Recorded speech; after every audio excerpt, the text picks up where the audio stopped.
Hey, Composer Gloves here, and today I'm going to show you a free equalization plugin by Melda Audio Productions, and it sounds like this. It's an EQ, and you can turn on multiple bands. You can change the Q, and just get some really, really nice sounding. It's a wonderful sounding EQ. But what I really like about it, for a free thing, it is fully featured. It's got all these. First off, you have the ability to do all these different analyzations. Like if I come over here to areas, I can turn it on and look at drums and be like, holy crap, that's amazing. Like, this is cool. Like, I don't think I've ever seen this before. Octaves, you can see your octaves. If you come over to areas, we could be like, oh, keyboard, and we could see our keyboard in action. Like, that's already amazing. You have your general stuff too. Like if you're concerned, real quick, we can come down here and we have our different bands, and we're able to activate our bands and choose our filter type according to our desire. And as you can see here, like, we have some pretty incredible controls when it comes to just the bands. Like it blows me away how awesome this thing is for what it can do. And on top of this, we can collapse menus too by clicking here. But you see, we're able to adjust how it interfaces with our Q, gain, and harmonics, which can be a very interesting deal. Now, this isn't like an in-depth thing on like how every button works, but let me show you a few more features. So we have our analyzer. So by default, it's off. So they kind of are sending you a message, use your ears. You can see, you can double click anything to turn it on, and you can use your mouse wheel to adjust the Q and zoom in and out if you're not on the curve or on one of these controls. So I like that double functionality there. You can double click to turn it off. Besides this, we also have the ability to auto listen. So it will solo an active band. So we can hear only what's going on in that band, which can be a handy dandy deal. You can turn auto listen on or off. That's a function that I use the parametric EQ too a lot. And this is something I'm sort of waiting to happen. But I just grabbed that so much because I'm used to it. But now I have like this. This is a pretty awesome alternative.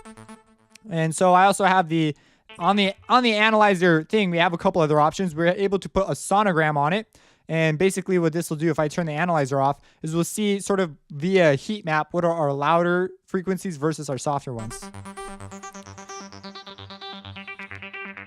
So that is a really cool way of looking at things. If that's not your style, if you want to see it come up faster, you can change it to fill mode. And there you have it.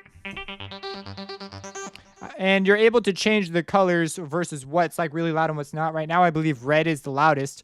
But if I go into settings, now there are just settings for days in this plugin. So I'm gonna leave a lot of the sort of unnecessary coverage out. So a lot of this stuff is self-explanatory. You can check it out on your own time. But if you come over to graphs, we're able to change it to true peak.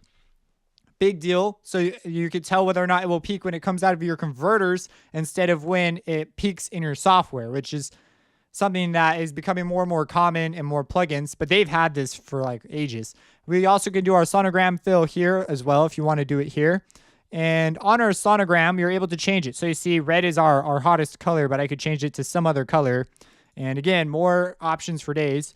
Something that might have caught your eyes is pre-filtering. So this is an interesting option. You're able to apply your filtering before it's analyzed and then displayed to you. And they do this for perceptual reasons. So if we go over to our presets here, you see we have a couple technical presets and the Fletcher-Munson curves. So we can account for psychoacoustic effects. This isn't something I really touch or grab ever, but it's such a cool thing that they included it there. Like, that's cool.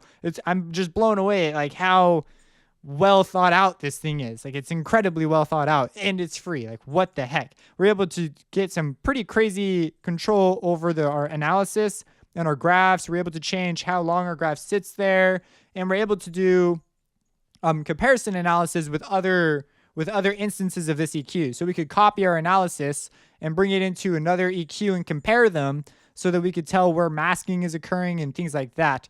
I typically don't use that. I just use my ears. But if you really want a plug that can do that, they also offer a multi-analyzation plugin, which they had before Isotope did. And Isotope's going around saying, oh, look, we're the first ones to do this. When I'm like, dude, Melda Audio's had this for ages, where you can have you could put the plugin on a whole bunch of different tracks, and then they can see each other and tell you in real time where masking is occurring. That's not included in this plug. It's like a separate thing. And I don't have that plug. That's why I'm not showing it to you. But it's a freaking cool idea. So I just don't use that. I just use my ears more and experience. That's sort of what I run off of, and everyone else has up until this time. But you see, we're able to copy, paste. We can freeze our display if we want. And on our bands, so let's go ahead and take another look at our bands real quick. So I'm going to turn my analyzer on. And right now, you see it's not been normalized. Your normalization will be on by default. But you see, there it is. And it's cool because they also tell you which frequencies, what notes. I mean, just incredible stuff that it's just like, man, I can't believe this is free. Now, there is an upgrade. So if you come over here to the page, I'll put a link to this, but there's a bundle that I went with, which I think is like $50 or something, 50 euros or something like that. And what you do is you can get it, and that'll allow you to resize the plug, which was a big deal because it is a smaller setup in the free version. And I believe the sonogram option might not be there. I can't remember, but if you go into settings, I used the settings and just turned it on in the graph section for a while. That's how I got around it. And so we have our various options. So we see we also have 6 octave versus 12 octave. So first order versus second order, stuff like that. Peaking filter. We have peaking analog. This is another cool thing. So we have peaking versus peaking analog. And so we have analog filters. And if we also go up here, we also see we have some soft saturation. What's the big deal about these? Well, this is non-linear distortion. It makes a warmer sound. If you're looking for a more analog sound, you can get filters that are a little more inconsistent in ways that are typically associated with analog gear. So if I were to make like a large boost somewhere and like across the whole spectrum and then apply a soft saturation, it is basically, it's clipping those in a way that is associated with that type of distortion. It gets a little technical, but it's essentially distortion. So that's way cool. And we can change the filter type, as you already saw, to be like a peaking analog. And you see the shape changes a bit, but this will influence things like phase shifts, so that when it breaks down our spectrum and reassembles it, because that's what it has to do to put it into bands, it will treat that differently. So I'm not sure about linear phase here. I don't know. I didn't read the manual too in depth on it yet, so I don't know about that. I'm just stoked about all these different options we have here. And that's what I think is cool about it. So you're able to do just all this neat stuff, typical EQ operations. And if you're going to be running it through an EQ, and this is not made for mastering applications, so linear phase shouldn't be a big deal. You're putting it in here to specifically change the color of the sound. So yeah, you shouldn't be too worried about that sort of a thing in an EQ that's meant more for mixing and coloring sound. If you have any questions about this, let me know. You can run WAV files through it in non-real time and have it process your stuff and do a whole load of other nifty stuff, as you can see. Just go ahead, download it, have some fun with it. So just go ahead, download it, have some fun with it. Let me see it in some of your productions. Make a video or two about it. Subscribe, and have a blessed day.